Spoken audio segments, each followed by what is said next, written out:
So, what do we do today? I think I'm gonna try finish up the shirt and work on the hair. Let's work on that today. Alright. Do I even have the right colors for the hair?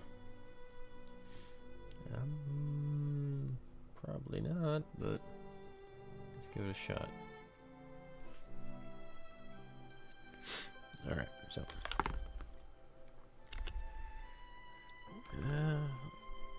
it's the very light colors that are going to be weird. Alright, so bright red, dark red, and orange. That's what I got. Let's try maybe a bit of this yellow. Let's see. Let's experiment a bit.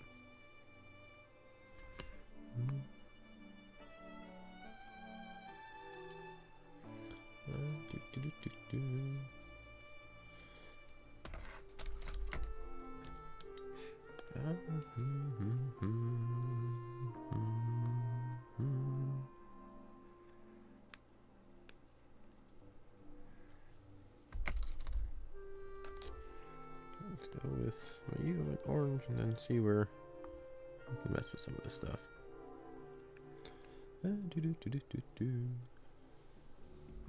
Alright. This table really is too small.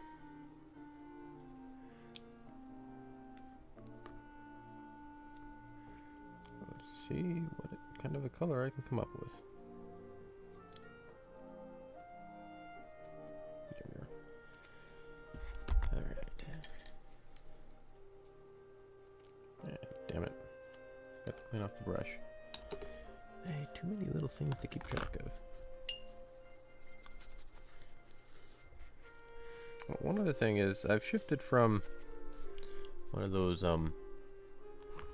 party cups into a glass jar for the brush cleaning, so it don't tip over.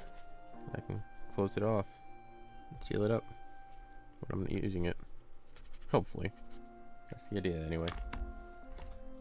Why did you stop? Alright. Okay, so currently I'm trying to use these 4 colors to make the hair, because other than that and brown, it's all I really got. Alright, so let's see here. So I think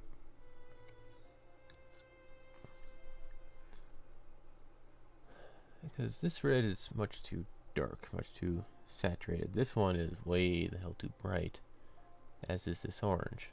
So I need some way to darken it up, and actually, let's, but not,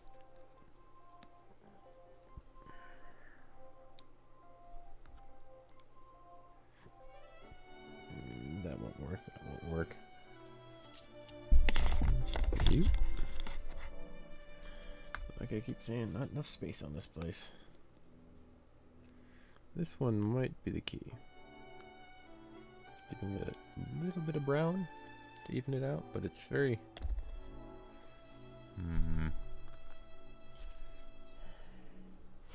Alright, let's see what we got, I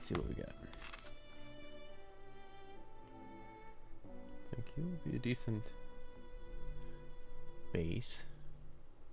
Let's try a bit of you.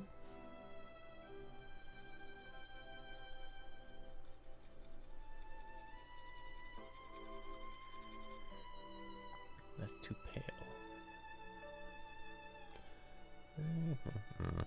Not pale enough, actually.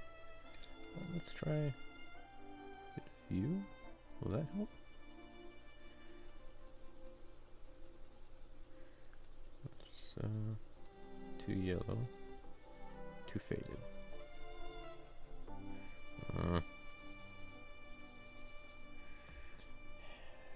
And just like that, I've Reds. You know what? Let's just mess with some of it here. You. Let's see if we can mess with some of you over here too.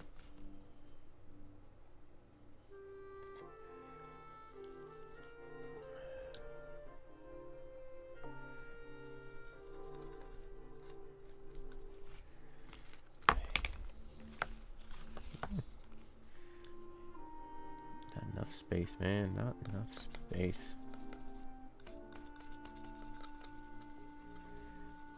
So I need, oh, I do actually need something closer to a brown. If we go with some of the hair like that's right here, and oop.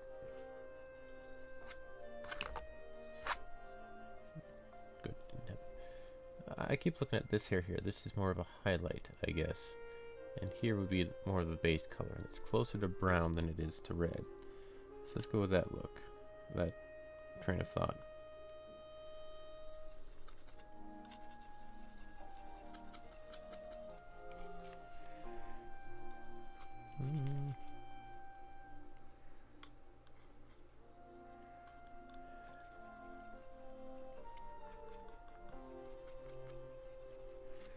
And now that red is overbearing. Shift it back into this red if we can. It's working out. That's, well, not really.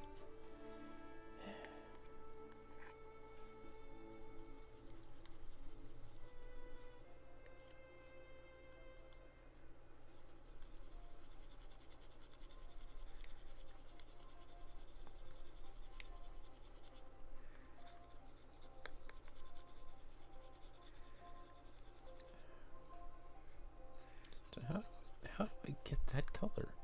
How is that color made? Maybe we won't be doing the hair today. Alright.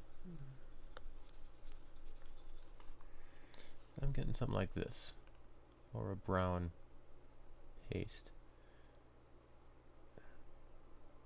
I've lived my life with red hair, so I know what it looks like a bit. So it's really weird that I can't make it with the colors I've got. Why not? Why can't I? What am I missing?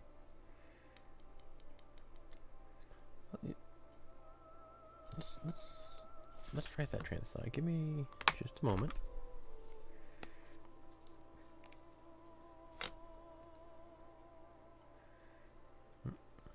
Probably gonna be a bad idea, but let's see where this gets us.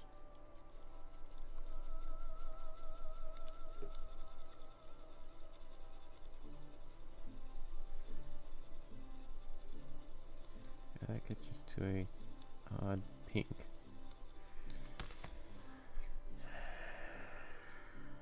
Where do we go? Paint colors, how do they work? How do I get that orange? I don't have an orange. I've got reds. That's basically the gist of it. I don't have any orange other than this bright neon orange, which, well, it's not neon. It's very, very saturated. It's this one here. That's not the right color. Maybe it is. I needed to darken it up. Let's go with orange and brown. Maybe that'll smooth it around. Right, let's go with you there.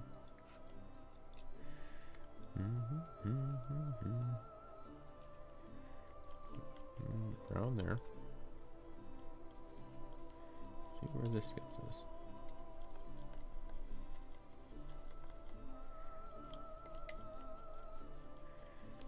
It's very light brown. Not quite the color we needed. But it's not horrid. Not horrid.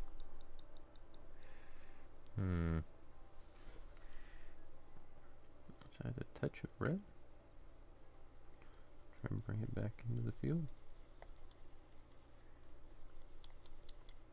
See that red really it off. Do we need more orange?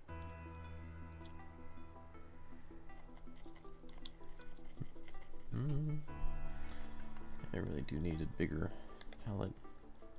The things need different.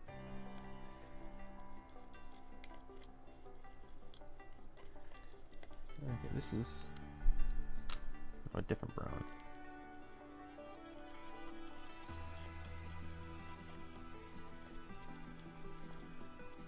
How do we get red?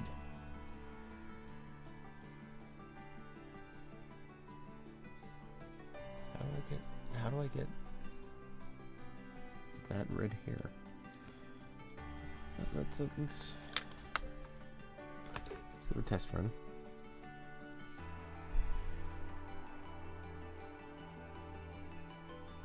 So it's very wrong. It's the wrong orange.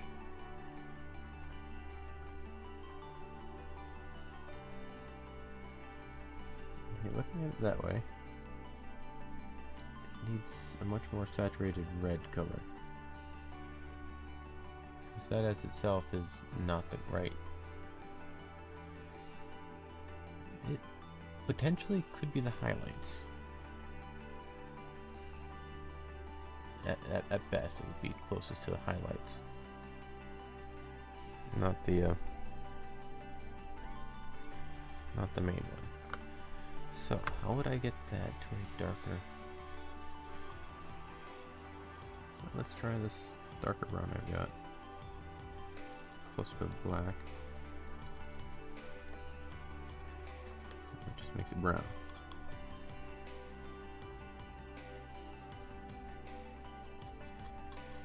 Bright red I've got? Is that mixed up?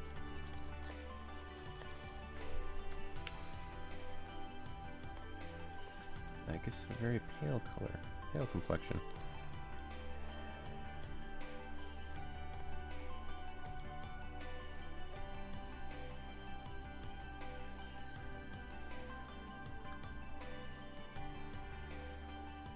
I don't know what to do.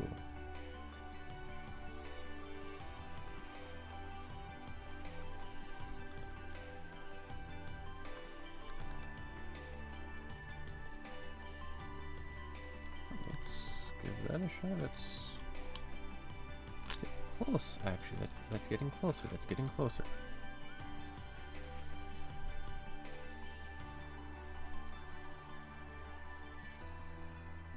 That's getting closer. Alright, so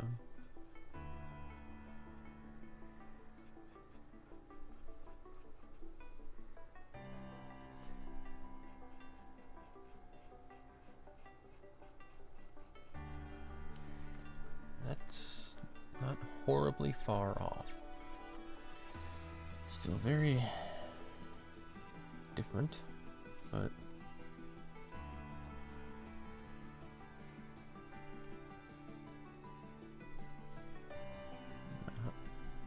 how did I make that color?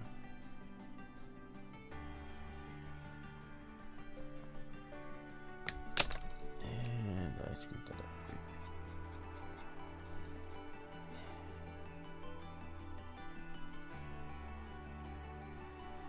That one was made with an amalgam of a lot of different colors. Closer to spaghetti sauce than anything else.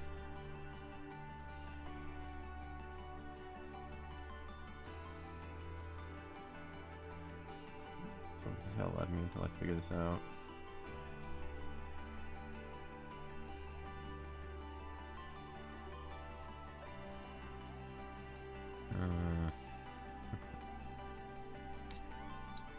Could be the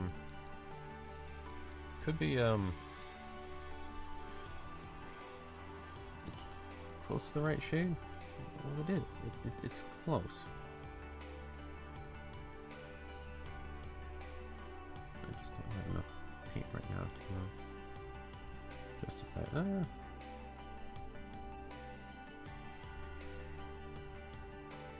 Okay, so I think a bit back on what I had. Oh yeah, I also want to lower the shoulder because it's a little too high.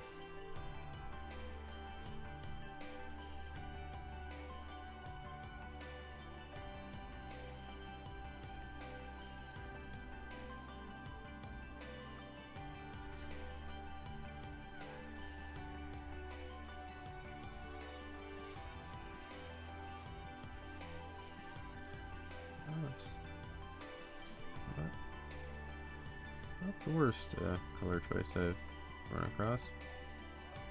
Not the best, but I think if I can touch it up with some other choices, it'll work out decent.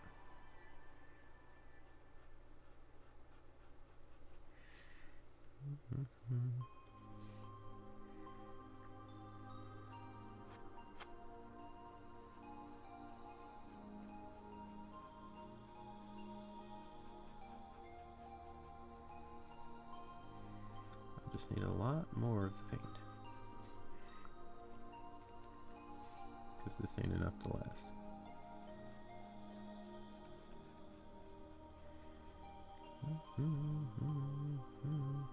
It's interesting working with some flat colors, because sometimes having the exact shade that you put on there isn't exactly what you need. You need the kind of a dull, funny looking one first, and then you can mess with it afterwards. And it turns out just right.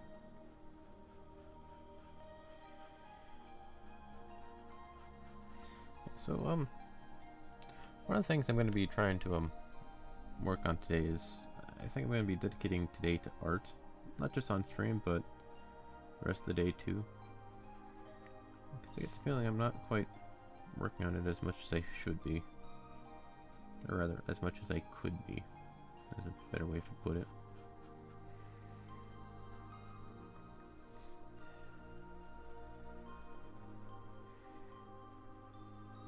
So I'm going to try and draw some stuff and work on that stuff. Maybe even work on this a little bit after the stream if I can.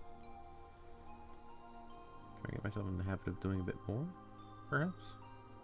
Not quite sure.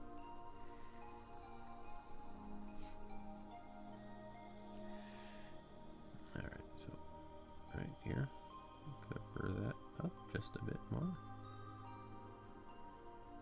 I think actually just right across there, just a little bit. There we go. And it is kind of also fascinating how you just kind of slowly edit things as you go along as well. Certain parts that you thought this is totally correct, and as you get closer, it's like, yeah, yes, well, actually no, it's actually should be over here.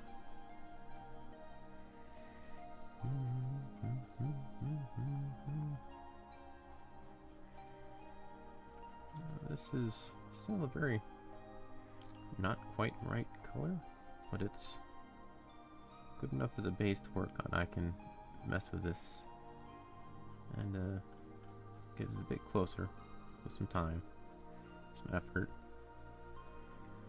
And if not, if it turns out to be just completely horribly wrong in some aspect or another, I can always just paint over it again and try again.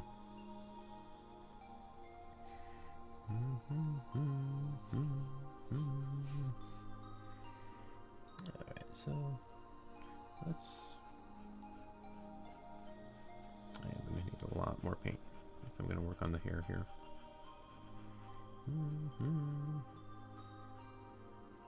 And a lot of the titles I put for my streams, I just kind of come up with them day of and hope they kind of work out and get something at least somewhat related. Yeah, because today I was going to work on the I'll use the other end so I don't screw things up. The shirt. They've got some lacing, as you can see on the picture over here. They've got lace. I was going to work on that. So I realized, you know what? I'm going to work on the hair.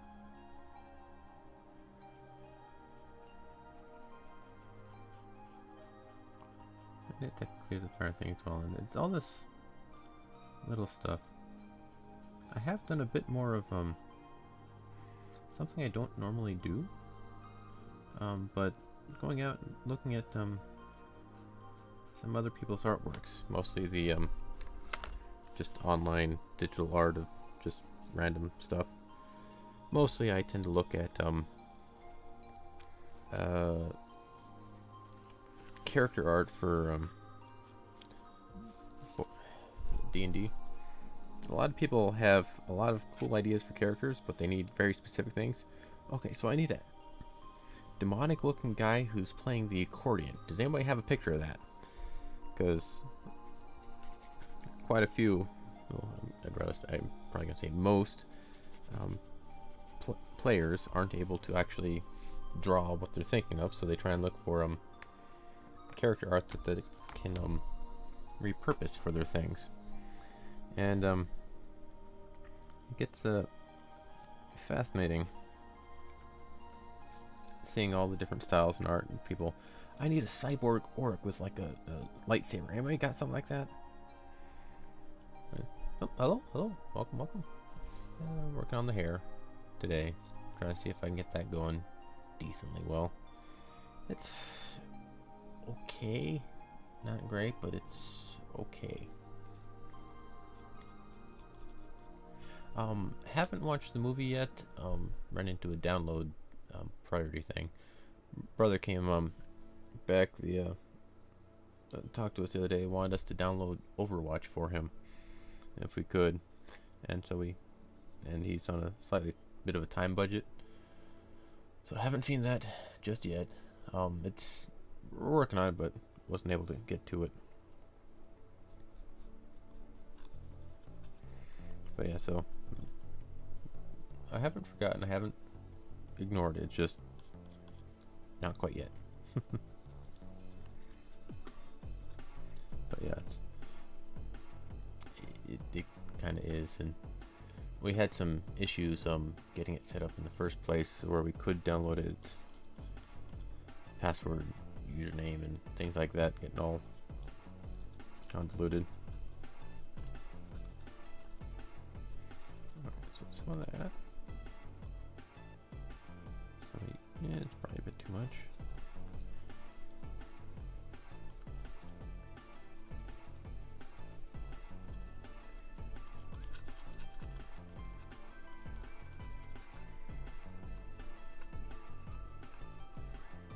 More orange? Give me a sec, I'm trying to figure out how this works.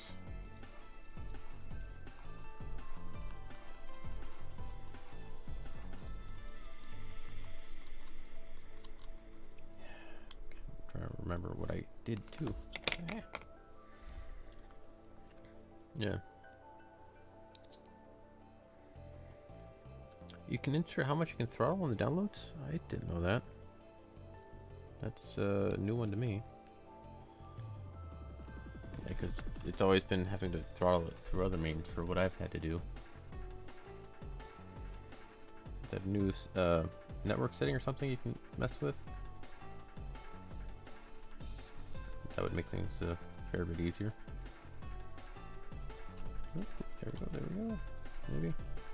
Maybe. Something close like that. Let's see how close I got it. But yeah, I like a lot of those downloaders hey, look at that. I'm not horribly incompetent after all.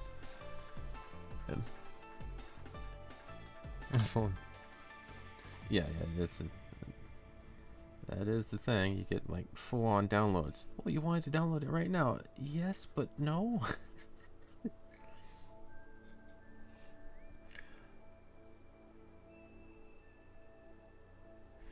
Yeah, if you don't have anything else, you like set it up higher. I've totally been there. And what's really frustrating at times, especially if you're on a slower connection, is when like they don't have settings for how slow your speed is. It's like, oh, so you want to download at 500 kilobytes or a megabyte or 5 megabyte? 100? Do you have 100? No? But yeah, it's yeah. And I have totally been there, micromanaging all sorts of shit that way. You don't quite know the struggle until you actually experience it.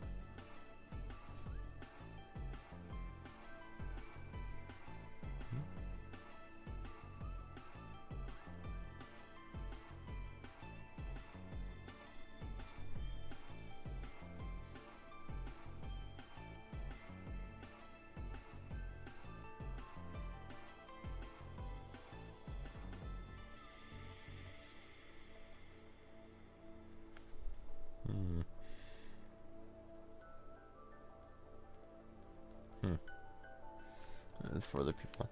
That's the one that drives me a bit up the up the wall. Total hog. Yeah, it's. I know that one as well. It's we have a family of currently 5 here. Yeah, there's a family of 5 where we're living. We shuffle around. The numbers get weird sometimes, but it's like when you have a slow bandwidth to begin with, and then you have to share it with other people. It gets frustrating with everybody going at like 30 kilobytes a second or worse, and like just you can't complain because you're all kind of doing the same thing.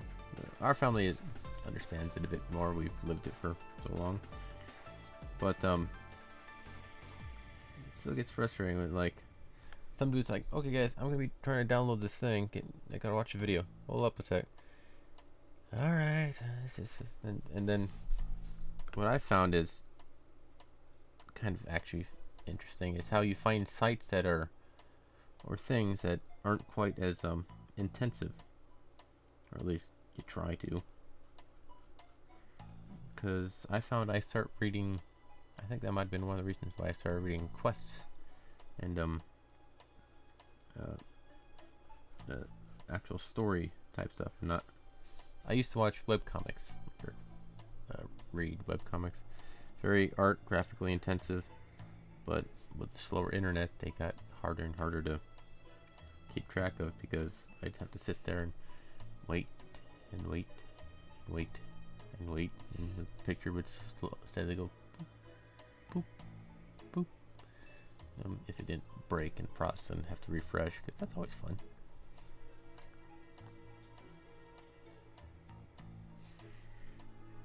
But yeah, it's just, I understand it a bit, yeah. Yeah, it's fascinating seeing how things and behaviors change. But yeah, it's, anyway, I used to read those, but now, for a multitude of reasons, I don't anymore. One of the big ones being most of the ones I read stopped being interesting or died off, which is kind of sad, but it is what it is.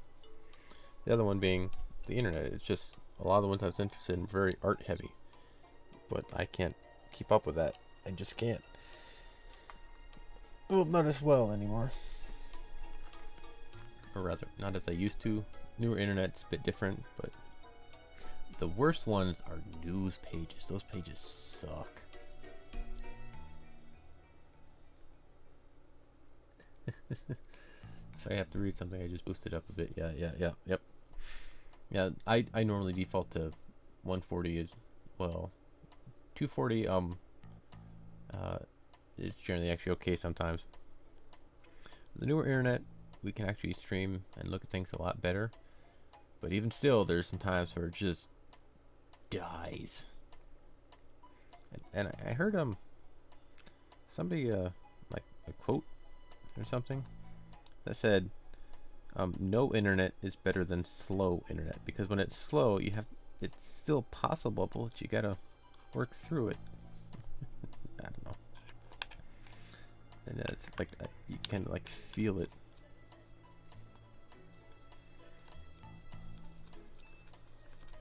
Like with slow internet, there's at least a hope of it working, but with no internet, you can just completely write it off and say, well, nope, not gonna work today, so let's do something else.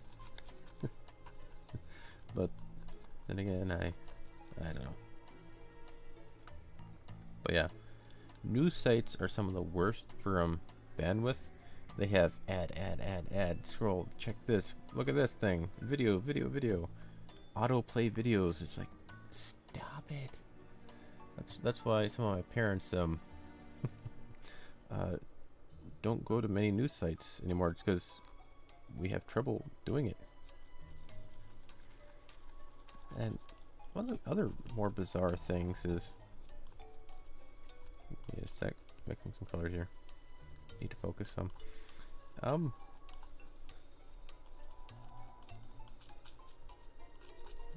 not quite right? No, we'll work with it. Hair isn't uniform, as uniform anyway. Like, YouTube is one of the better video platforms out there. It still sucks many times. It does a lot of weird choices, which I don't quite fully understand. But then there's other video sites, I think Dailymotion type videos, where you just can't load the video at all. And I don't get why it's so hard. We've had video things for years. Hell, even there's the new WebM format, which actually is really effective. Crazily so. Give me a minute here. But some of those video, they just don't work. And you sit there and wait for it to load, and it loads a second every 5 seconds. Shitty servers, huh? Yeah, it's why is it so hard to get a video downloaded and saved and transferred? It's like some of the video stuff is well, it's like always. It's like not just the server, but just the video player itself is very bizarre and not quite what it should be.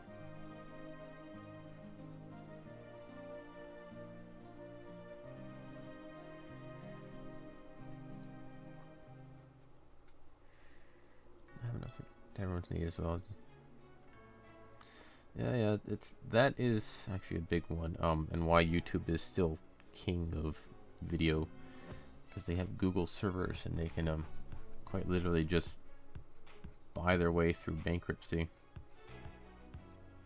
And technically speaking, YouTube is losing them just enormous amounts of money because of all the data costs associated with keeping all those videos up, which makes sense, but they're owned by Google and they can afford to do all that shit,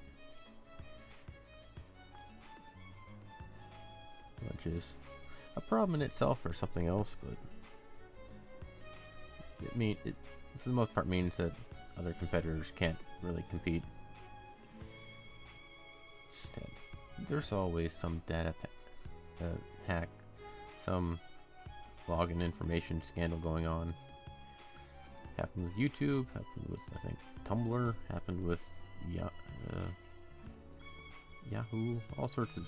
Hell, I think Blizzard had it at one point too.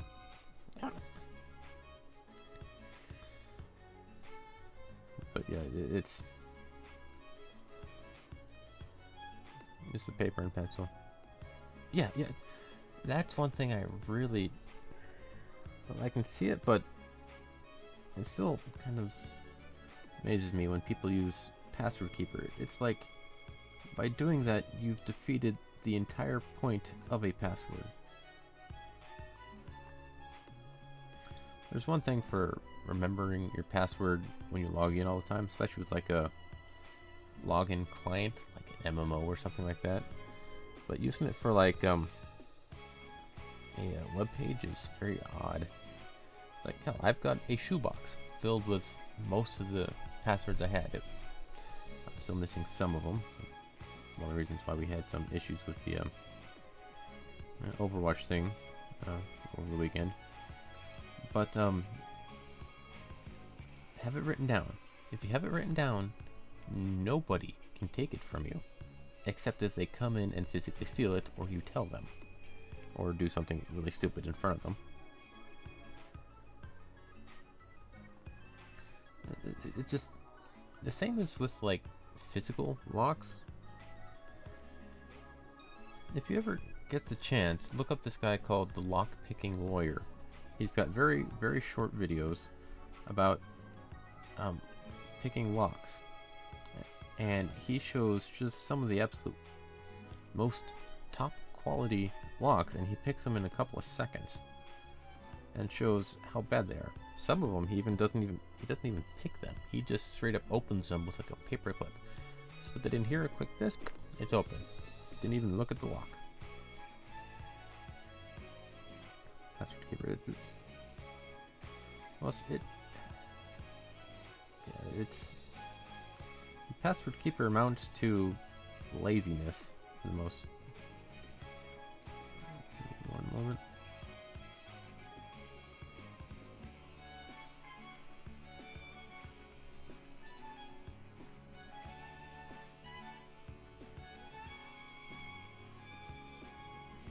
Yeah, the password keeper, I think, mostly attributes to loneliness or laziness. And people can't or people who can't remember the password. Too many things to keep track of. Yeah, it's just, and some of the worst, egregious locks are the electronic ones. We've got this electronic high security lock. Take off this one piece of plastic and there's a screw right there. You don't even have to pick it. You just take a screwdriver and it'll fall apart. It's like, that was the design choice. These people did that. Or like, let's wirelessly connect your home to your phone. Okay. Well, now it connects to anybody's phone. And if they have that, they can figure it out. Yeah, I'm not kidding you. He, might not have been him, but I think it was Bosnian Bill, one of his friends, had a big old beefy lock that was actually pretty good, but it was an electronic one, and they peeled back the rubber, and there were screws holding it in place, and you just Phillips screws, not even like security ones, which don't really matter, but just Phillips screws on the face of the lock. It falls apart. It's like, why?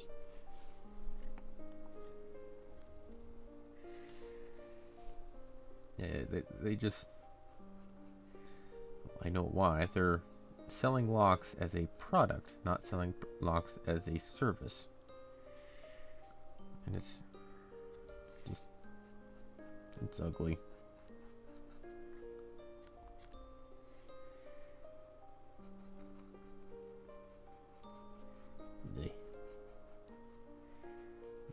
They need you to buy things so that they make money, not so that you get your stuff protected.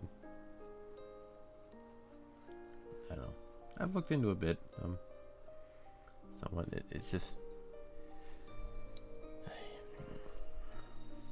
one of the other ones is like, one of the fascinating ones I watched was when he was showcasing a safe, which was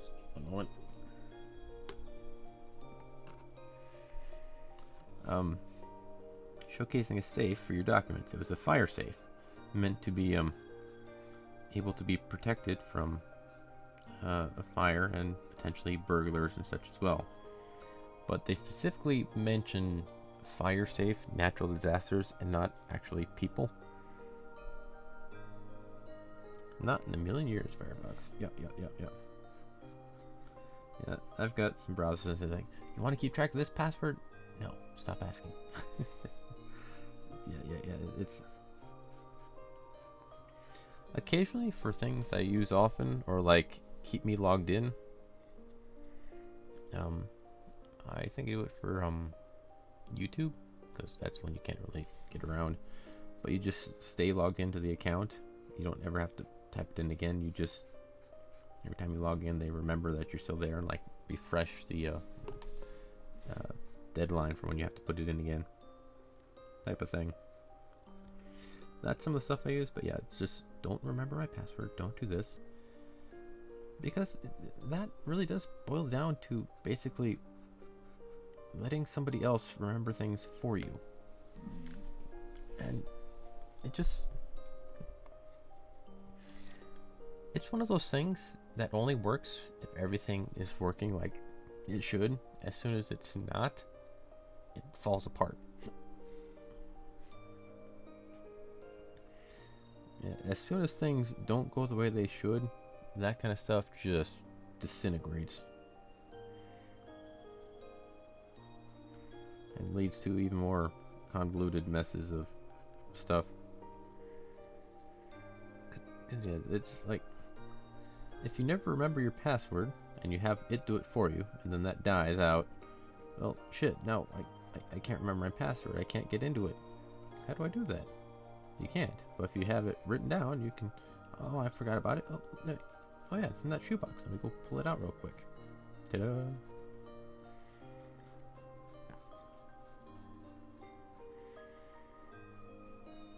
Yeah, it's like, as long as everything stays the same, it'll be okay, technically speaking.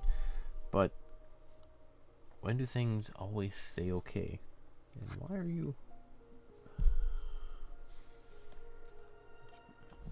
This stuff here is for my hand.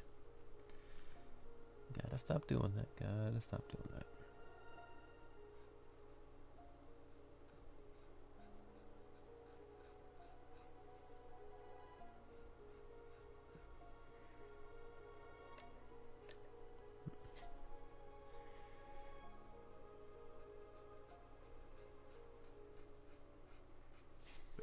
It's really bizarre and also somewhat fascinating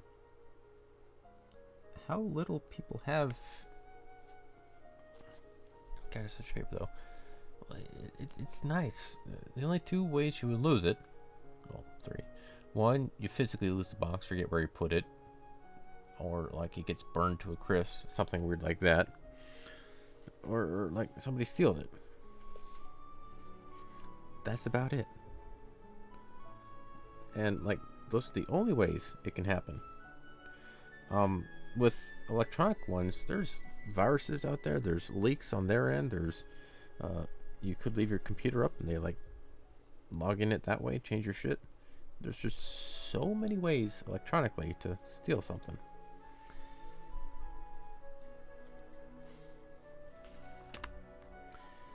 And one of the things I've realized over the years is a lot of these products, they don't actually sell a product, they sell an idea. And that's what people get give me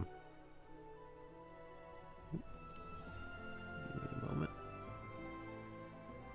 That's what people are paying for, the idea of security, the idea of reliability, the idea that things will work out for them.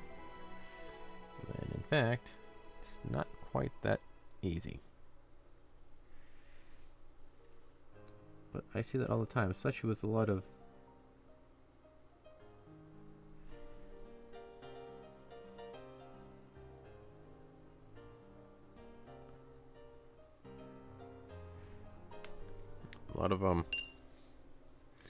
products nowadays. It's like the main reason why I think infomercials are successful, even when they have no logistical right to be. It's like, well, it slices, it dices, it does everything. It does your laundry, it'll make your kids lunch, it does all these bullshit things. And it's like, oh, that's awesome. If I had something that truly did all of that, that would solve all of my problems. I'm gonna buy into that. And then it's just this hacked together piece of plastic. Some extra wall set up, yeah. It's like, I've never been a super nerd or anything like that, so I've never had to put up extra walls and stuff like that. But I know it can be done. If you're interested, there's a convention that gets held every so often. I don't know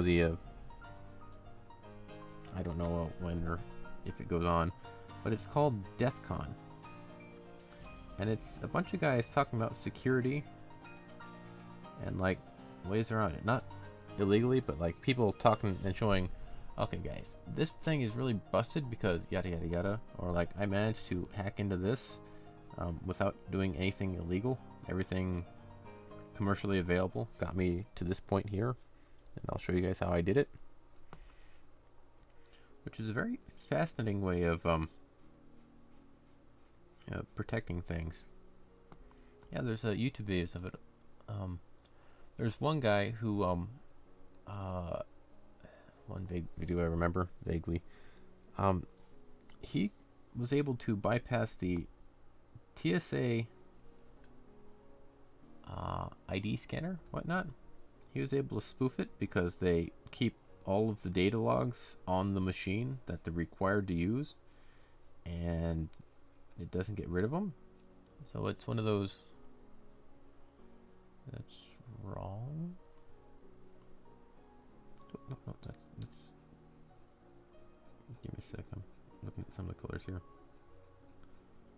Not quite right.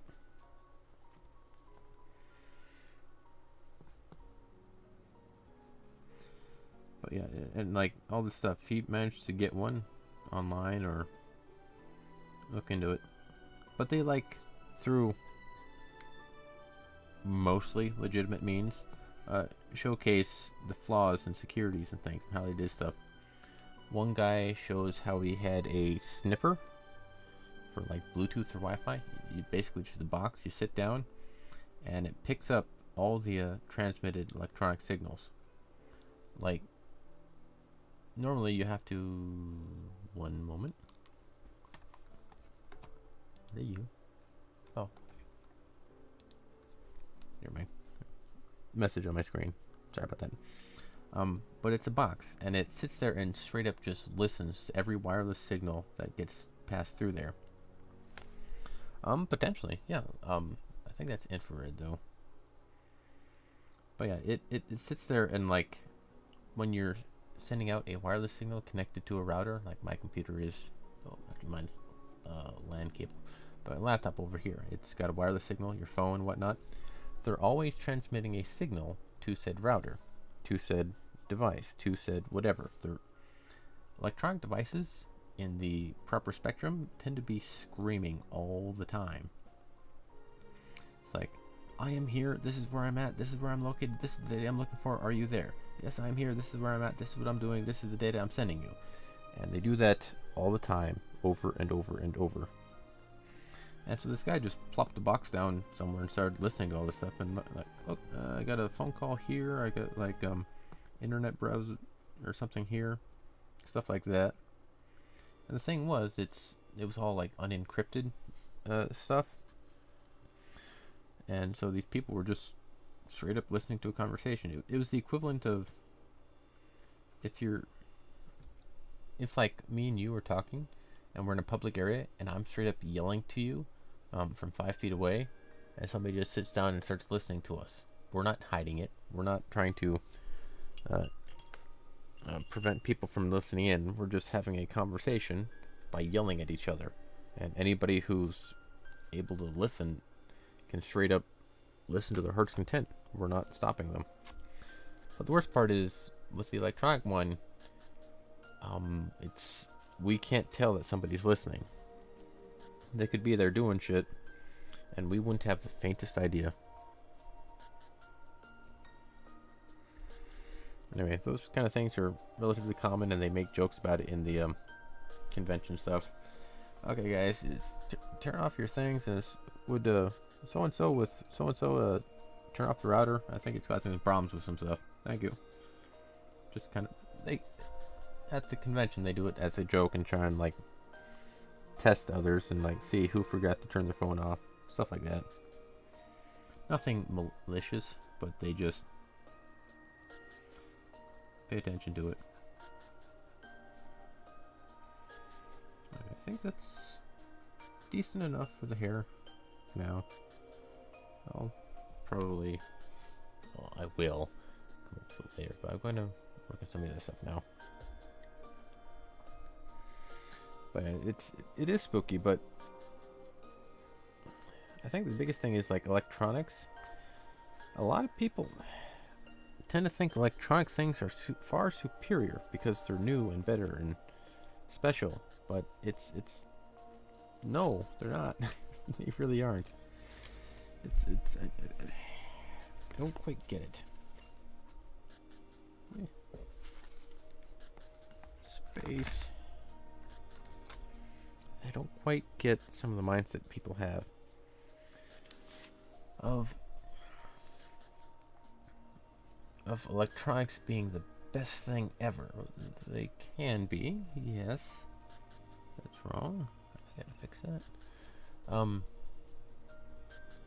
Because I've got a story of my electronics teacher. Okay. Actually, doing that, I gotta actually put the paint down. But yeah, I had an electronics teacher. And one time he tells the story of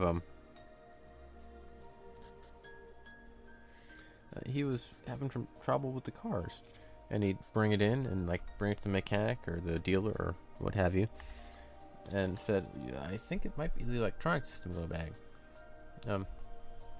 Kooky. Yeah, no, it's one of the things. If you want to figure out people's minds, simplify it. You know, cynical and jaded. Just a bit. But honestly, you need a bit of that in life. Everything in moderation. You need a bit of cynicism, otherwise you'll be taken advantage of. But you need a bit of... what's the opposite of cynicism? Openness? Otherwise you'll be too close-minded. It's one of those weird things in life. But he, my teacher, he had a car problem. He brought it into the insurance dealer or whatever, and had them take a look. And he's like, I think it's electronics. No. It's got to be something mechanical. And the guy ended up replacing every mechanical part, and it was still not working. It's like, I think it's electronics. No, it can't be electronics. The electronics can't go bad, was what he said to the guy. And so it's my teacher, being an electrician and knows about electronics, knew very well it was the electronics, and knew very well that electronics go bad. They ended up replacing electronics and whatnot. Anyway, despite all that, my teacher got like a whole bunch of new parts and shit.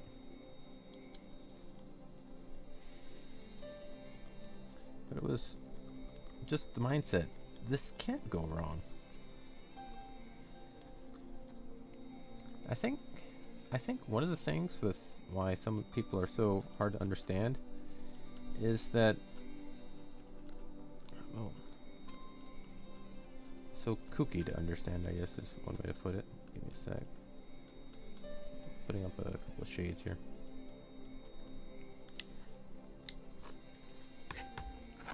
Is people, if you treat the dumb or the stupid or the ignorant being the least problematic of them all, they just don't know. But if you treat it as they don't question the after effects, they simply accept things as they are. And they don't think ahead to when things could potentially go wrong. It makes a lot more sense, their thought process. Like again, the password keepers. If everything goes the same way it always has, nothing will ever go wrong. No one will ever hack it, because that can't happen. I don't think that far ahead. And so you start applying that to other trains of thought that people have, and it kind of fits to their process. It's like, so if I get this, this will happen. Yes, but something else could happen, but they never think that far ahead. I do this, therefore this, end of thought process. While you and me, for the most part, if I do this, this might happen, this could be a potential problem, that could be a potential problem, therefore I'm going to prevent myself from doing such and such and such. Or I'm going to prepare for things going wrong. It's like that surprise Pikachu meme. It's like, I'm going to do this, and consequence happens, and then surprise Pikachu face. It's like, I was not expecting that to happen. Or like idiots who do like weird little stunts and then are surprised that things happen. They don't look at step 2, they look at step 1, and that's it.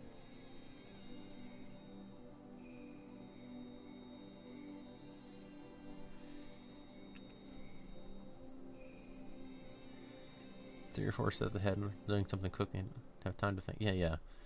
And I've been there too. It's like, okay, gotta do this, so somehow, okay, and you're just not enough brain process to think that far ahead. It's just get it done now because that's all I got. But if you look at it as people never looking past step one, things make a hell of a lot more sense for why they're doing what they're doing. Even though it's not a proper course of action, it's what they've decided to do.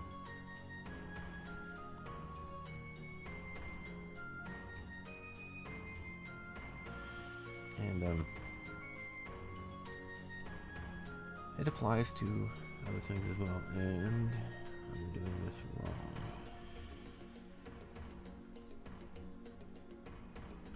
Because we always have backup plans and like backups for the backups of the backups. Or whatnot is one of the ways I go about it. So.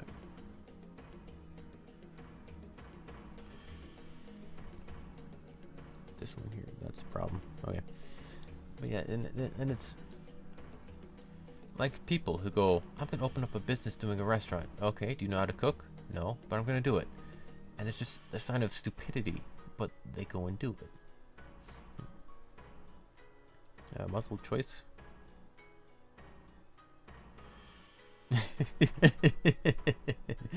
And yeah, it's things like that.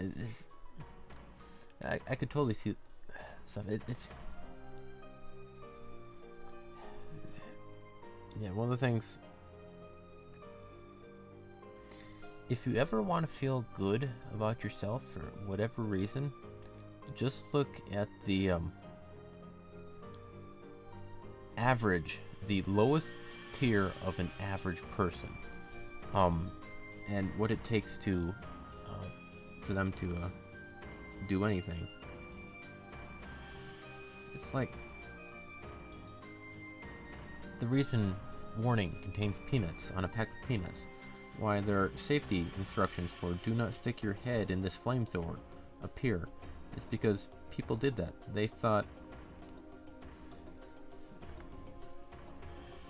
what does this part do? And yeah, even if you don't work on cars, you may not know the names, but you can at least maybe figure out how some of it works. Try and like see it. Yeah, you may not need to know the name, but you can tell that looks to be the transmission. It seems to turn the wheels, I guess. That's a tire. Because, like, you know, maybe. But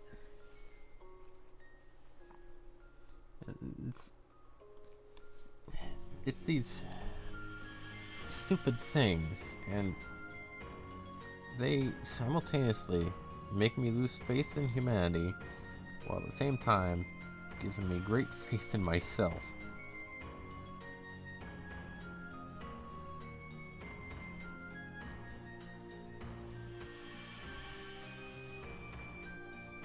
Because if you ever have confidence problems, or like you're not good enough, just think about like situations like that where you don't even work on cars, you don't even do any of that, but you pass it with flying colors.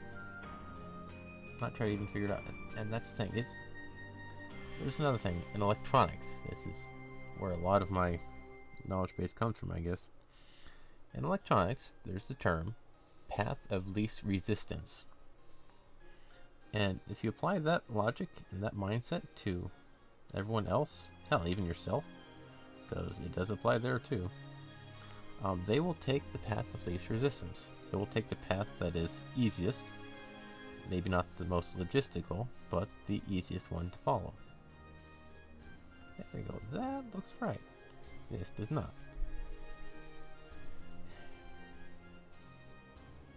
And for that, it's like, I don't need to learn about cars, therefore I will never even attempt to learn about cars.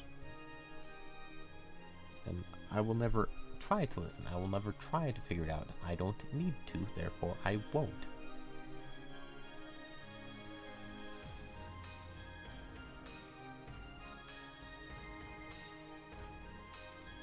It's sort of like 80 something. Yeah, it's like, I wouldn't doubt it. It's like the same reason that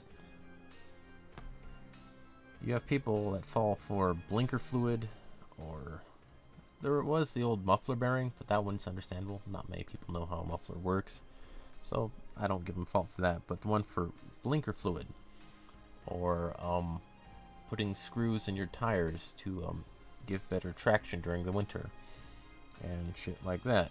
It's like, yeah, no, there's no sense of thought behind any of those. Give me a sec. I'm gonna be trying to do some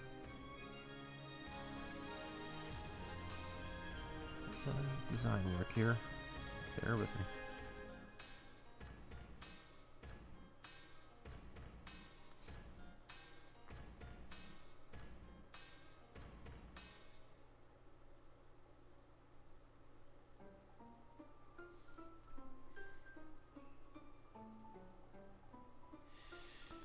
Oh shit! It's it's like, or the people who try to download a waterproofing app on the phone that will download it and make it turn waterproof, and then they immediately try it out, or any of that shit.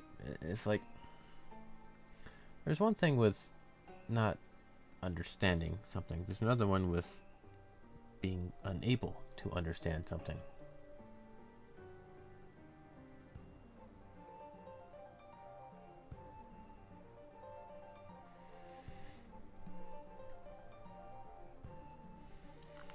But no, it's, and one of the things to keep in mind is a lot of the world is very simple. All of our grand,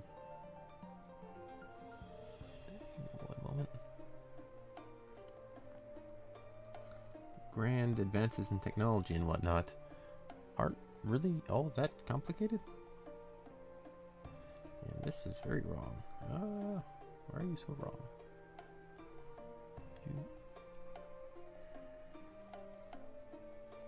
Okay, those aren't big enough. Okay.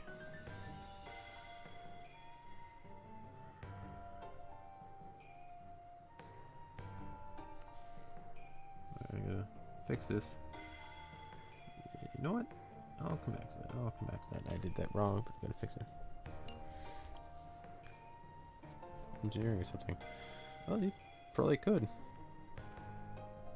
If you wanted to, but because yeah, I myself could very well go into engineering or anything like that. You're real smart. Just think about stuff. You're actually pretty smart. Yeah, there's a phrase. Think about how dumb the average person is, and then realize about half the world is dumber than that. And that really sets a precedence, or puts it into reference perspective, how dumb a lot of people are. But let's start over here. Give me a sec. Let's try this one. I'm doing a lot of fine detail work here, so I gotta focus. Make sure I don't try and like screw it up too bad. So bear with me.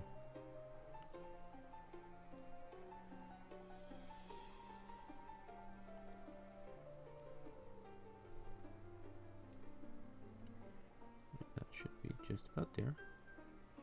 That should be just about there. Okay. But it's well, another one is, stupid people are too stupid to realize they're stupid. And if you've met anybody in the world, you've probably run into somebody like that. Oop.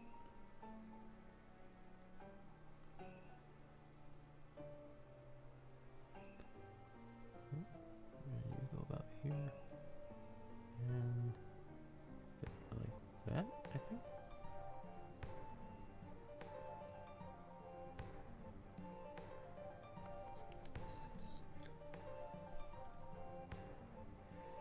Or just simple and easy. Yeah, it's, if you take the time to look at it and try to understand it, that's a big one. Thinking more moves than one, yeah. Or like the people who like dismantle something. Oh, I can fix that. They take it apart and they're like, now how do I put it back together? They never thought about, I need to put this back together. I should probably remember how these went together.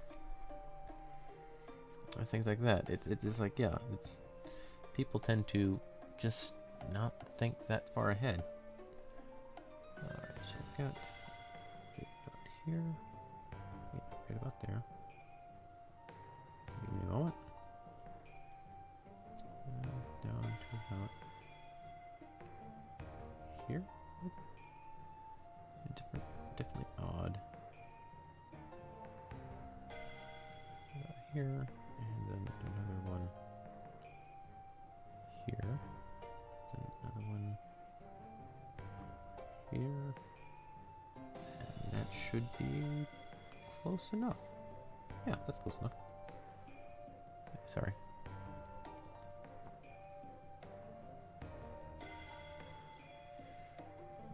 Sorry, just trying to focus here a bit. Not trying to ignore any of you guys. But very small, delicate lines here. And a little bit more there. Followed by a little bit of a shaded area here. Okay. Okay, yeah. No, it's just dead silence is not all that fascinating to listen to. But yeah, it's people don't take the time to even think about step 1 or step 2. It's like you and me. It's like I can tell we're not quite. We might not be able to do everything, but we know the basics, the basic understanding of how things could work, or potentially going to affect other things. It's like we might not be civil engineers for building a bridge, but we can still understand you need the posts for the support, and the suspension is there to hold it up, and then you've got these wires over here to keep that from going up. And I don't know all the specifics, but I can understand the base concept level of it and why they're there. It's the same reason why you have people who have, like, in video games or something, or one example would be cosplayers. I like really bad cosplays where people just try and like put shit together and expect it to work. One moment. Oh, no, that's wrong. That's wrong.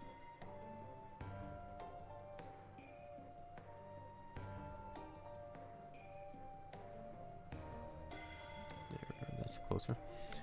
Where like they have like some fantasy something or other, and they've taped and glued and mashed together something that outwardly resembles it, but functionally inside has no structure to it whatsoever. And they just, oh, I thought it worked. I just like you tape it here and it works. Or they've got like one panel with like duct tape and then a 5-pound weight just hanging off the side here, held together with nothing but tape. It's like, yeah, no, there's just no thought process. It's like their thought was, step 1, make it look like it is. Step 2, it'll work. And that's the end of it. There is no anything else. And then when it doesn't work, well, shit, that didn't work. Let's just add more tape or more hot glue, and then they just keep going. And again, it kind of goes back to path of least resistance. If they, damn it, okay, actually, just a little bit off. I need to shift that over some. But they followed the path that was simplest at the time and not in the long run. And they put no thought whatsoever into longevity or anything like that, because that was more effort than simply doing it as it is. You apply that mindset to people, things make sense. Maybe not practically, but thought-wise. And so, like, the path of least resistance, I'll make it look like it. I have done so. How is it supposed to be supported? I don't know. then they try and put it together, find out it doesn't work, and so they then go for the next simplest cheat option. Like, okay, that didn't work. Let's tape here. That's not work. Okay, let's try a staple. That didn't work, and they just keep trying simple options or things that are easy at the time. Or I think one term was low-hanging fruit was one way to go about it. One term I think I heard for it. And it's like, yes, that could potentially work, but not in the way you're thinking.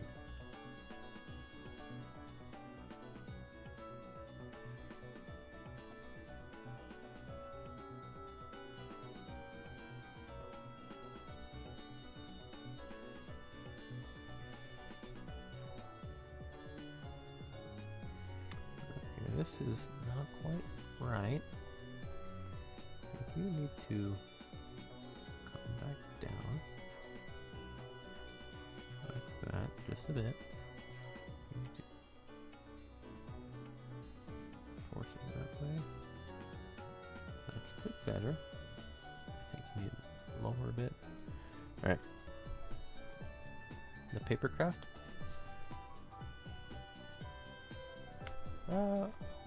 I don't think you have. No, you haven't. What do you mean made in real life in terms of paper? Yeah, I've done paper craft. I don't think I have any remaining anymore. They used to be up on the desk below my monitor, but they got like crushed by cats or dust or other miscellaneous things. But hell, I still have the Papakura app for doing some of that stuff. You were making one from scratch, huh? Yeah, well, I've never done that. I've followed the designs pattern, print them out and cut it out, do stuff like that. But yeah, it's like the paper models are pretty cool, and I will admit I've enjoyed that, and it could actually be a decent hobby if I were to invest any time into it. But yeah, it's like you find out really, really quick how some things from your favorite video game or movie or what have you aren't all that practical or sometimes even impossible. SketchUp and took it apart. Yeah, it's like from an in-game perspective, it seems like it could work. It's like, yeah, that's plausible. It's not really all that plausible. It was the TF2 level 3 sentry. That was probably the rockets that screwed you up a bit, huh? The tier 2 sentry might make sense, but the rockets on top would probably topple it over, maybe. Because they've got the tripod, the circle leg stand up into a little tripod area with a cylinder up top into the box. Well, the drum actually for the tier 2, and then the machine guns off to the side. I think it's just a little thing. Actually, the legs too. Yeah. It's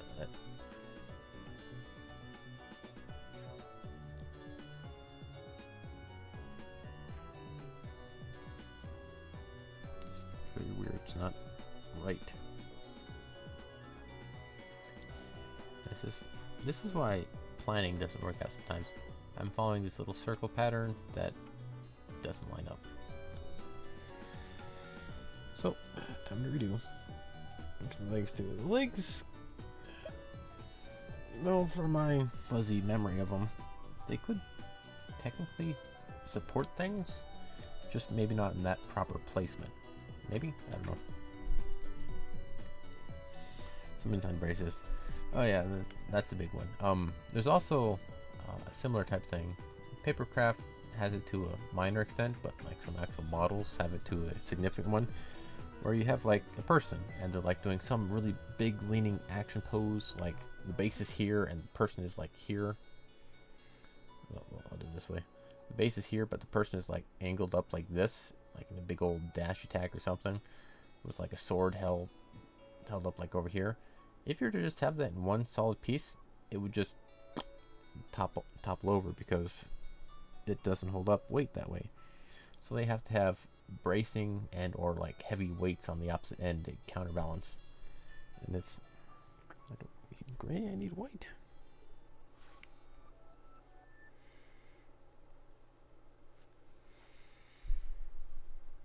Well, maybe I can work it up that way. And yeah, it's like I know exactly what you're talking about. It's like things don't quite work out. I've actually put a hell of a lot of thought in some of that for clothing. Actually, one of the reasons I thought about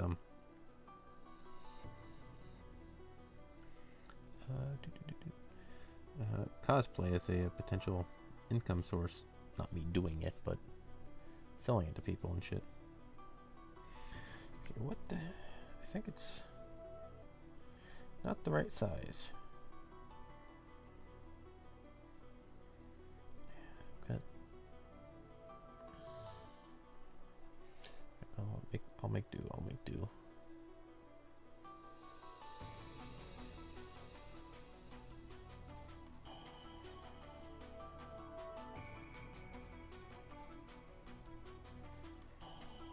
Let's go something like that.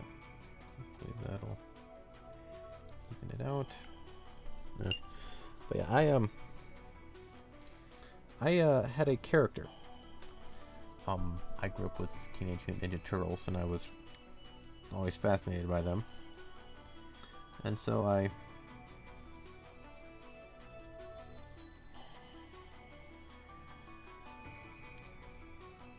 it's not quite right. Why is it? There's no curve. Okay, so let me just real quick explain my issues here. Okay, this line, this cup here, it should have a minor bend to it, like this, okay? According to the picture. But I have it very, very flat here, so this should be actually just a hair higher. And maybe a bit here, and then this part should fall down a bit. I see some of it, but I'm not quite sure how to fix it. So now I have a flat line here, which should be curved, but in curving it, it causes this to be too short and this to be too tall. So I gotta fix it somehow. Yeah. Anyway, I had a character I made and created way back when I started drawing and stuff, and it was a character who had, again from the Ninja Turtle reference, they were a turtle with a humanoid person with a shell, and I started trying to figure out how would they have clothes? How would they have clothes that actually function, that actually work? This is still wrong. This is a bit too high. Just noticing some odd detail work. And so I started going into the process of trying to figure out how would they wear clothes. The first initial thought was have the clothes around the shell, but that's not all that appealing. That's kind of silly looking. And so it's like, okay, let's not do that. Well, then how about having the clothes under the shell? Like you have the person here, for instance, I'm used to painting, and you have the back shell just kind of overlapping the edges a bit. What if you have the shirt or their clothes go to the inside of the outer shell, and like, I'm not gonna explain it, but you've got your person like a normal person, and they've got a shell on top, right? What if you had the clothes stop right here? Okay, that would look better and more human. How would that function? How would you keep a piece of clothing stuck there without it falling out or doing some unnecessary work? And I spent so much time trying to figure out how that should go. I never quite fully did, because it just didn't really work. It could, and to this day I still think there's a way I could have potentially done it, but there were just logistical errors, and they just weren't quite there. I couldn't quite sort it out. Alright, so, but I've been through some of that process of trying to logistify problems. But yeah, and it's like, I would figure it out either. Yeah, it's one of the things I wanted that character to have, like a robe or magical type clothing, sleeves. And it's like, okay, well maybe that'll work. And one of the things I tried was having a shirt or a robe, whatnot, that wraps around the arms here, and that is the what holds it in place. And it wraps around here on the top, and then it would have another sleeve over here, and this back part would kind of slide down and like connect to maybe a belt here, but then that left the gap here. This would just kind of be hanging, which would be, unless it was an exact fit, which it potentially could be, but even then it would still sag because that's not how clothes work. And so my hardest problem was right here, this rib cage, because I could have it like connected to a sleeve here with like a piece here dangling down to here to a belt that might be able to wrap around, but right here it would always hang, it would always sag because there's no support there. I couldn't figure that part out. I couldn't figure out right here. It drove me nuts. And along some of this process, there's always been other weird thought process I've had to try and figure out, fix things. One was I don't quite know when, but it was just an odd train of thought I went delving down into. Yeah, I would too. If you ever figure it out, let me know, because it's weird. One of the other thoughts was piercings on the shell, but that wouldn't be a natural occurrence. You shouldn't have to pierce your body to wear clothing. So like if I have like a ring on the shell and then lace this through it or something, that could work, but it just, there's a gap here. It's like, hell, if you take a t-shirt and you slit it down the side, how would you make that not flap around? But yeah, one of the other projects thought rabbit holes I went down to was, oddly enough, like a bra. Because I heard there's always the meme that back pain and whatnot, and then I got thinking, would there be a way to take the weight off of the back for a bra, or hell, maybe even like a backpack or so? And I got thinking about, just like, weirdly enough, military robots. There's like this weird load lightning kit. It's like a framework that goes up over your legs, hooks around your waist, and then has some supports to a backpack. And so instead of having all the weight on your back, it's located on your waist and legs to help you lift a bit more cargo. It's like, huh, well, like that would work. And so I got into this weird, odd engineering state where, okay, so you got the cups here, and they would go up and over, or potentially back and around, held up with a support in the back that goes to the waist. And it could technically work, but the problem is it's not everyday usable. Like, if you start like twisting and turning, a rigid support would falter. It'd also be uncomfortable. So how would you have a rigid, flexible support? I couldn't ever figure that part out.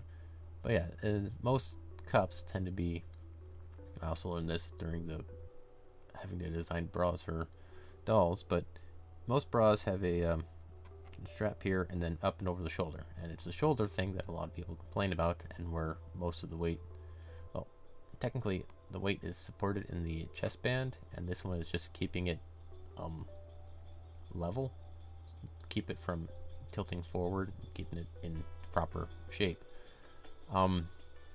And so it gets weird, convoluted. It's a lot of engineering has gone into these. It's really weird when you like start looking at it and trying to figure it out. It gets really really in depth for how things are made, mostly, especially for this is one I haven't looked into it much at all, but like strapless ones, like, I guess this is a fictional one, this would not work. But strapless ones use a lot of friction elastic, I think, to try and have enough pressure going this way that they don't slide down. It's a weird feat of engineering to try and make things differently. It's counterweight when you're trying to defy gravity and force. Yeah. But yeah, it was a weird thought process for engineering something, and I still think it could technically work, having like reverse suspenders. You have like a belt, and then they would go up and hold weight.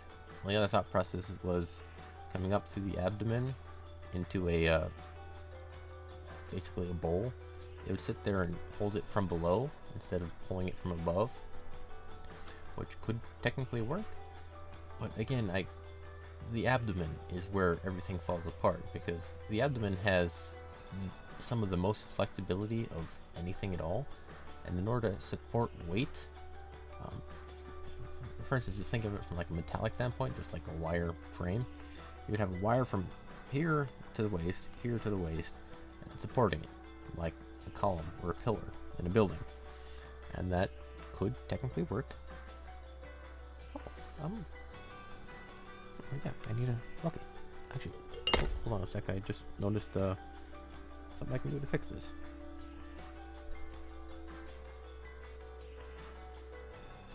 Or at least fix it a bit more.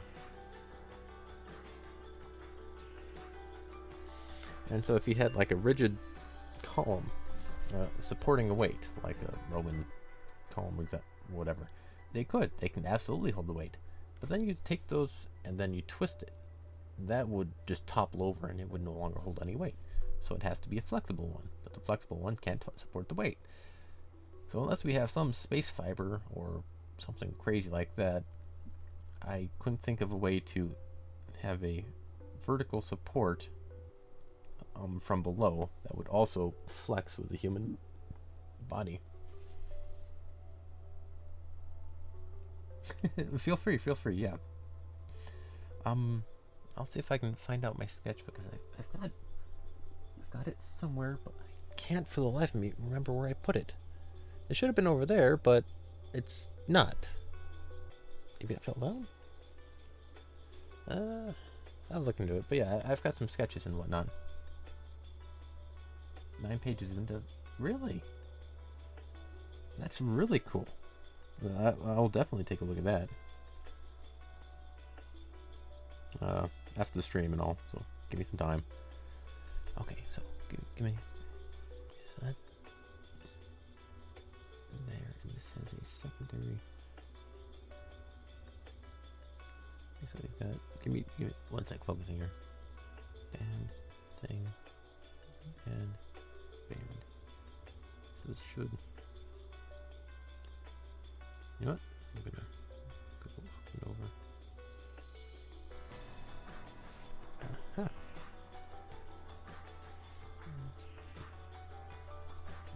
Just redo.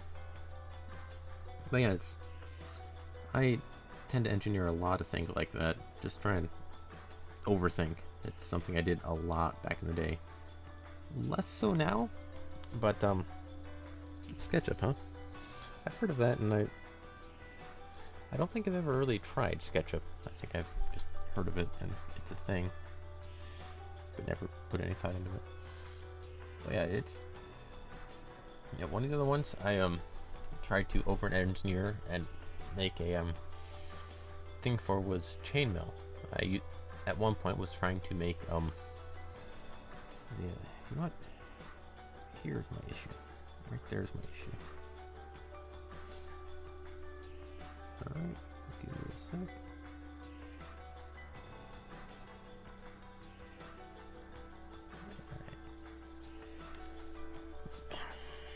Maybe not. I need to work on that. Really? That's a hell of a lot more work than I would have done, man. But yeah, I think this stuff what we're talking about here, we're going in depth onto how something could function, all the requirements for it to work, as opposed to, it looks good enough, it's good.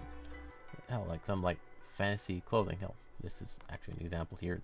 This dress should not work, but it is the outfit that he's wearing. So it's cool, interesting. Rule of cool as opposed to rule of function. And so you went into all that detail for getting the sentry to work, sentry to function, be viable. It shouldn't. No, it really shouldn't. Especially if you look at any of the animation. Here, I'll give me a sec.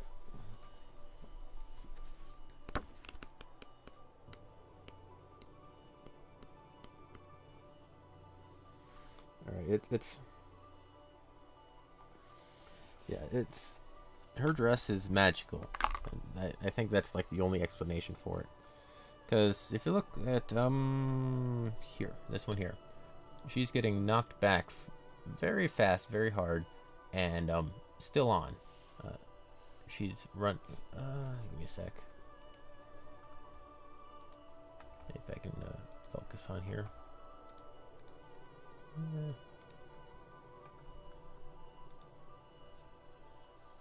Alright. Time for camera focus. Come on.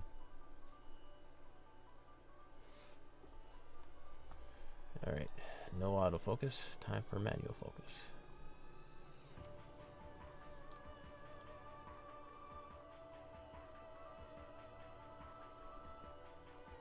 Oop.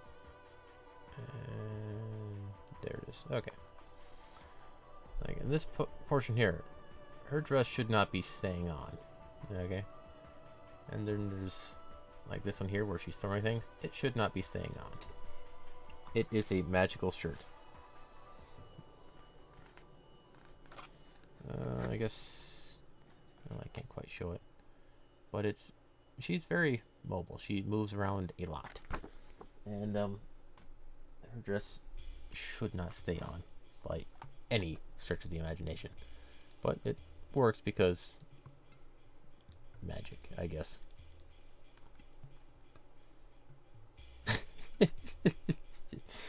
Yeah,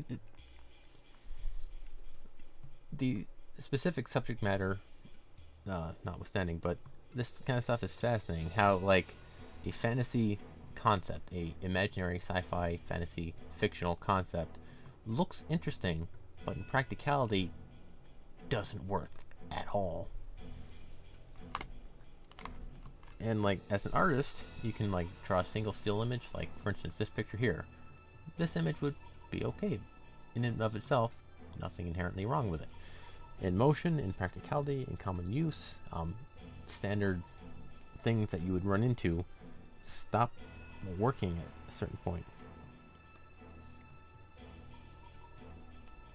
And like keeping an eye on that, putting into the detail work, that's where things get Shit.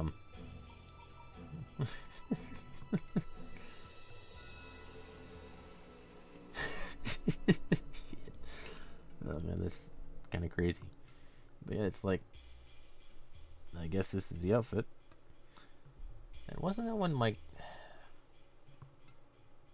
created by a woman? I can't remember. There's specifics on that. I was more of a Hercules fan than the Xena fan. Xena was odd, story-wise.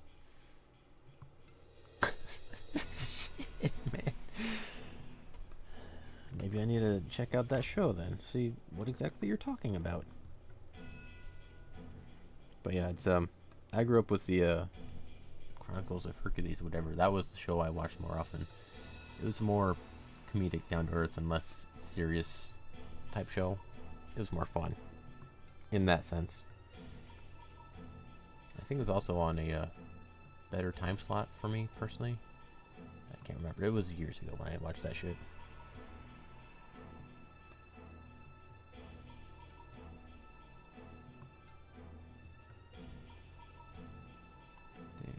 There's the curve we're looking for. Flips and jump.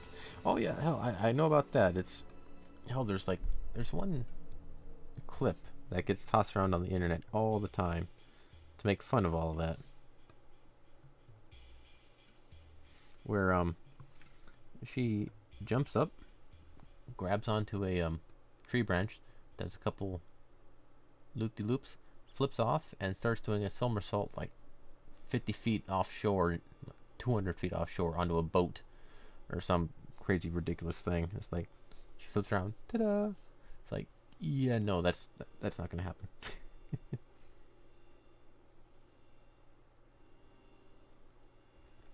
They're living on Saturdays. Yeah, she quite literally like using like there was a shore here, for instance, and she jumped off a tree and like got into a boat way the hell out here in the ocean. Like you pan over to the shoreline, and it's like the person would be like tiny, just like you can see a person like in the camera wise, they'd be about yay big as a person, and she just like flipped off all that way with a tree unscathed, and it's like that's kind of ridiculous. Well, some of it, yeah, it's like there's the term eye candy, is especially I guess for the Xena show where that applies, but there's the suspension of disbelief. There's differing levels of it. There's one where it's like there's a level of, okay, magic is real. People use magic. Okay, fine. I can disbelieve that would not physically work. Cool, let's go. That's kind of one that most story makers would make use of. Then there's suspension of disbelief. That's a plot hole. That couldn't work. Even with magic, that seems ridiculous. All sorts of stuff like that. Shit, man. What have you turned my stream into? But yeah, there's a suspension of disbelief, and it only goes so far. It doesn't account for bad writing or bad planning. Huh? No. Shit. Alright. But yeah, it's... And sometimes things can be so bad they end up on the other end and become good because of how silly it is. Generally unintentionally. You know what? I think I need to... Yeah. Okay, give me a sec. I need to fix this. I think I figured it out. Okay, so cover up that line. Cover up here. Spread it back out the other way. Okay.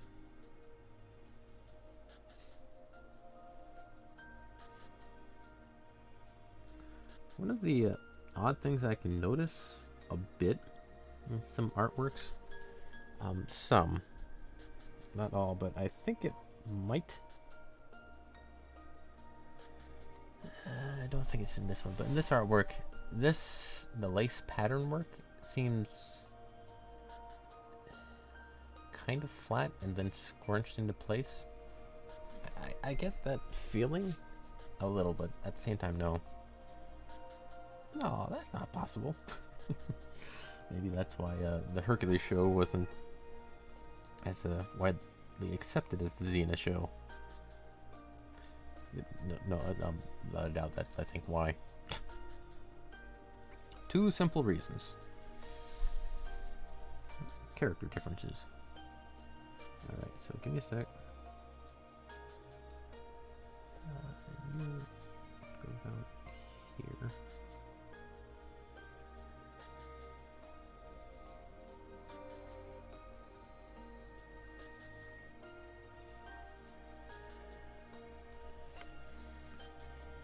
Not quite, not quite.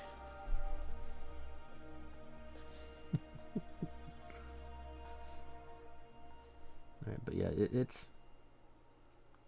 And on that subject, it's... Assassin's Creed, that's it. Assassin's Creed. The developers of Assassin's Creed. One of the big marketer dudes, or whoever, equally though, and they were about equivalent to make a male video game character, because those are the ones that sold, not female characters, like, for instance, this one here.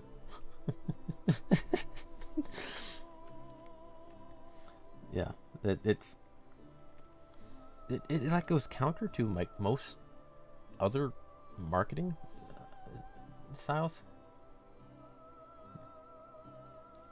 Yeah, It's like Lara Croft got canceled. Or like some of the most. It's so weird. I don't quite know. It's like, where is the logic in some of that? Or, well, let me say, where's the data you're coming from to get some of those conclusions? Because I know full well there's a hell of a lot of female video game characters that sell very well. Very well. Okay, so actually I need to fix that whole thing. And it's actually to, I believe, a staggering degree. If you actually look into it.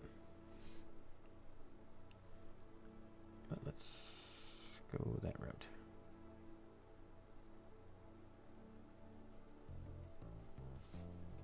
But yeah, it's like, and I see a lot of businesses and like corporate bigwigs or whatever. Wait, really? That might be fascinating. I'm gonna have to look into that. How did they pull that one off?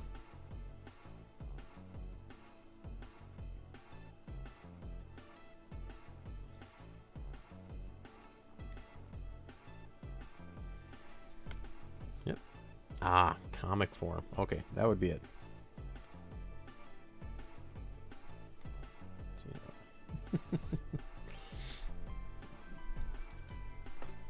Wait, he was? He was in Xena. I guess I watched a minimal amount of Xena. Again, I think it was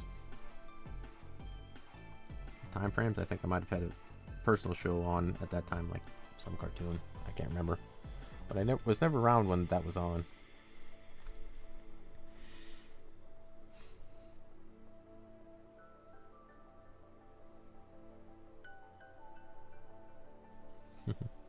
Master of Trades. Oh, that's a really cool thing to do. Short spin-off, huh? Fascinating. It's really cool when like things work together like that. Okay.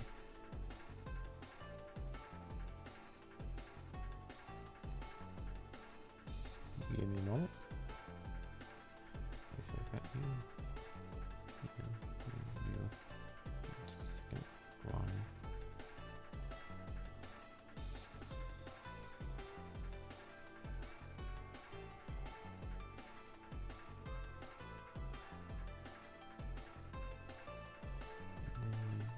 Here.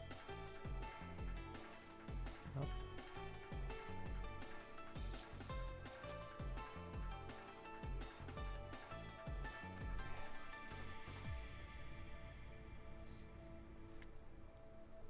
All right.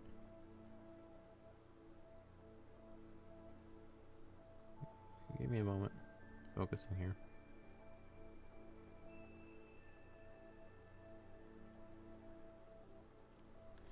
Right, there we are. And then you come down a little bit more. Level it out. Okay. I think that's decent on the basic shape. Okay. Evil Dead series. You know, I only know Evil Dead as that very silly movie. He goes back in time and has a chainsaw in his hand. I think I've only seen one of them, though I know there's more. I've only known it as a movie series, not anything more than that. If it is, I'm gonna actually have to look into it. Hell, I know more about the satire than I do the original reference. I used to watch the show, The Grim Adventures of Billy and Mandy. Silly, awesome Cartoon Network show back in the day. Yeah, let's go with that circle here.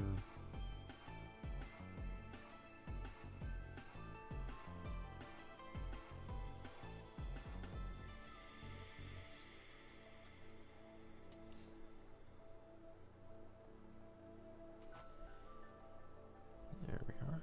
That's a bit better. Yeah, I need to fix up this top bit here. That needs to be there. There's 3 movies. Oh, really? I'm gonna have to look into those then.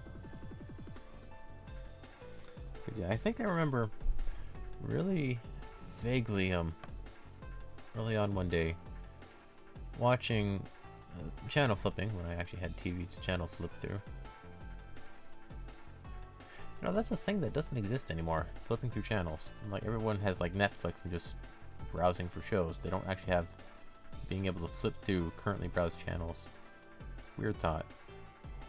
Evil Dead. Not named 2, but just Evil Dead. Stephen King and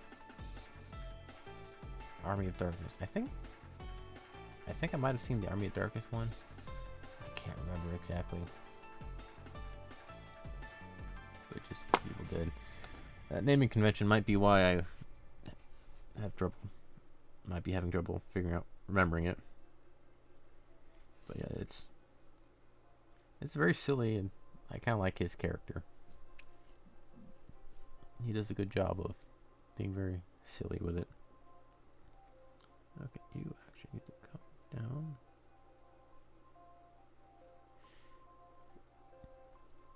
Alright. Bear with me. So we've got actually a little higher. And you are on the upper end here. This one. And you curve into it here. And the bottom one here. Up, further to the side. More gray. Give me a sec. Trying to finish something today.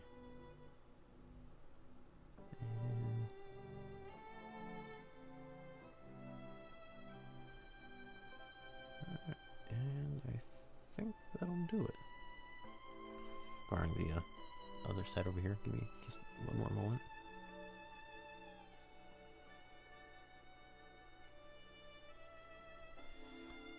You go basically all the way down. You go just like that. Coloring you in. That should be good. Good enough. I think actually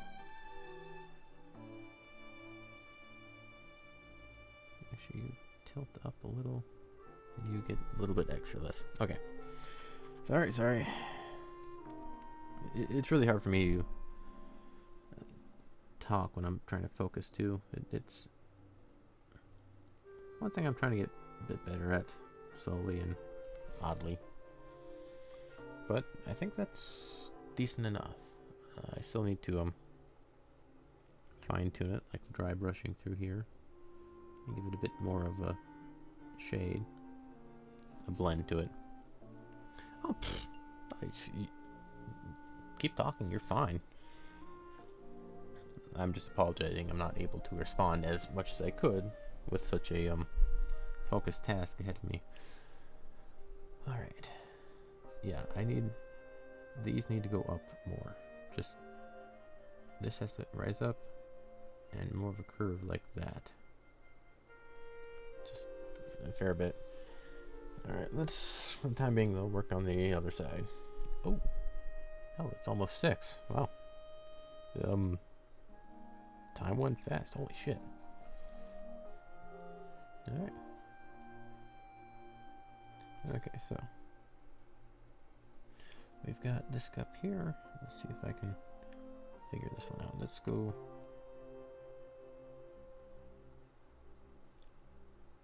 Just that one. Just that one. So this one is a bit further down, right about here. And I will take a look at your sentry construction in a bit.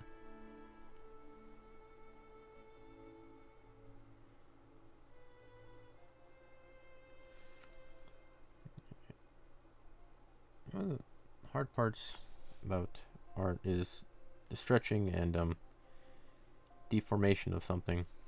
Like for instance, this shirt, right here, it's a little bit of a stretch sideways. or a squash vertically. Not sure which one it would be. And so instead of being a perfect circle, it's an oval. It's hard to keep remembering that. I keep wanting to draw a perfect circle. Or, well, paint, I guess, would be a proper term right now.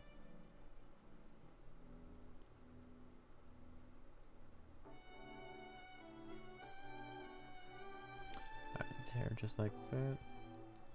And you come along. Go right there.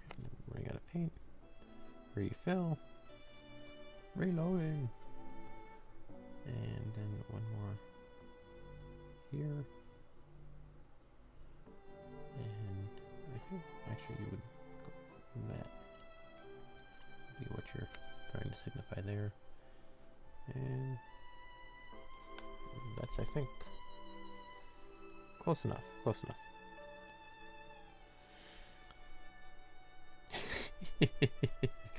Well, we had a good time though. That's one of the important things. You can have a day and time where you don't get much stuff done, but as long as you had a good time and you're not shirking a deadline, it's fine.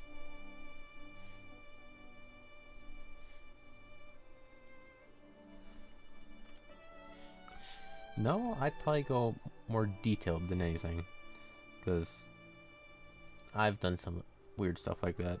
Maybe not quite as much as you're talking about, but I have gone into great detail over some stupid things.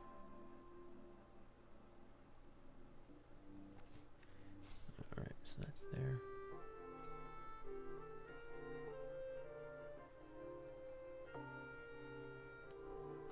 Alright, so you. That's there. One of the neat things I'm slowly finding in art is this odd little where curves intersect. Normally I would probably just draw a line, and draw a line from here to here, and then draw a line from here to here, and it'd have a weird, it wouldn't look right. But I found that the curves don't just meet and stop with this line is here, this line is here. They have a bit of a wedge shape. You can actually see it a bit here in the legs, down here below. Right here, they've got a curve around it, a curve this way, and a curve this way. And they don't just meet there, they fill out into the other areas. And that makes things look a hell of a lot more natural than just straight line to straight line. Like, for instance here, straight line, looks a little odd. It needs a bit more something to it. But it's fascinating just picking up on all these little how things work notions. Alright, let's see if I can get this before time rings up. Okay. Okay, so we go here. And this one is a little bit to this side. Now technically right here should be like a piece of food, meat or something. But I'm drawing the background. That is one of the other things with a lot of art and how construction and planning, a lot of things surprisingly go unnoticed because they get covered up by everything else. But by not having it, you would notice it. It's insane or maniac. Alright, let's see. Let's go like that. Up and curve. And from here, side curve. Like that. Fill in and call that a good one. Alright. One more.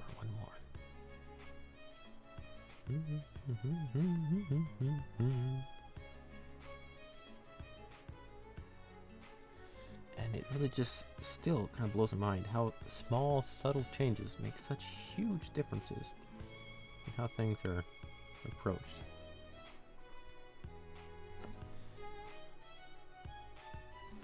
Like, for instance, give me 1 second to fill this out. Like, how the bands right here I've got, they're a bit thicker, wider on my painting than they are in the artwork. They should be a little thinner, and giving that slight thin turn makes them look a lot more realistic. With this wide blotch here, they seem to be not bad, but they seem a bit flat. They don't quite seem as real as they should be.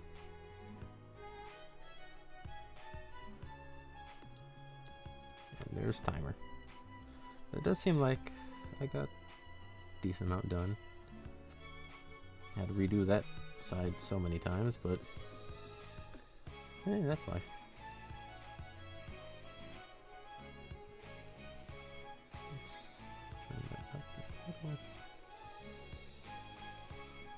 There we are. I think that's pretty good. I still need to fix that side.